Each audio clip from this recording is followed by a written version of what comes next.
Jelang Piala AFF U19 2022, Sintayong, Thailand dan Vietnam terkuat di ASEAN. Timnas Indonesia U19 terus melakukan persiapan untuk Piala AFF U19 2022. Pasalnya, skuad Garuda Muda ditargetkan untuk menjadi juara. Timnas Indonesia U19 akan jadi tuan rumah Piala AFF U19 2022 pada 2–15 Juli tahun 2022.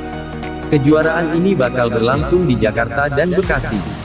Timnas Indonesia U19 tergabung di grup A Piala AFF U19 2022. Skuad Garuda Muda akan menghadapi Myanmar, Thailand, Vietnam, Brunei Darussalam, dan Filipina. Pelatih Timnas Indonesia U19, Sintayong mengomentari peta persaingan grup A Piala AFF U19 2022. Menurutnya, Thailand dan Vietnam adalah pesaing terberat timnya. Jadi lawan Vietnam dan Thailand harus fokus, tidak boleh lengah, karena kedua tim terkuat di ASEAN, ujar Sintayong. Yuk simak berita yang kedua.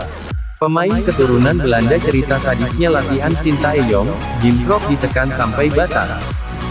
Pemain keturunan Indonesia, Jim Krop depan saat menjalani latihan bersama Timnas U19 Indonesia di Stadion Madia, Senayan, Jakarta, Selasa tanggal 21 Juni tahun 2022. Seusai latihan, Jim Krop menuturkan sadisnya pola dan skema latihan dari pelatih Sintayong menjelang ajang Piala AFF U19 2022.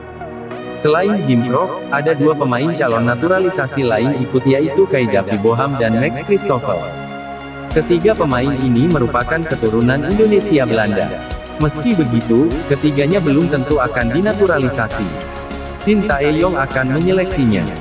Jika lolos, mereka belum bisa memperkuat Timnas U19 Indonesia di ajang Piala AFF U19 2022. Namun, jika punya kualitas sesuai standar Sintayong, ketiganya bisa berseragam Timnas U20 Indonesia di ajang Piala Dunia U20 2023 mendatang. Pemain keturunan Belanda cerita sadisnya latihan Sintayong, Jim Krop ditekan sampai tak bisa lagi. Seorang pemain keturunan Belanda yang mengikuti latihan bersama Timnas U19 Indonesia, Jim Krop menuturkan kerasnya gemblengan pelatih Sintayong. Pada latihan yang ditujukan sebagai persiapan Timnas Indonesia U19 di ajang Piala AFF U19 2022 itu, Jim Krop mengaku masih butuh penyesuaian, termasuk pada pola latihan Sintayong.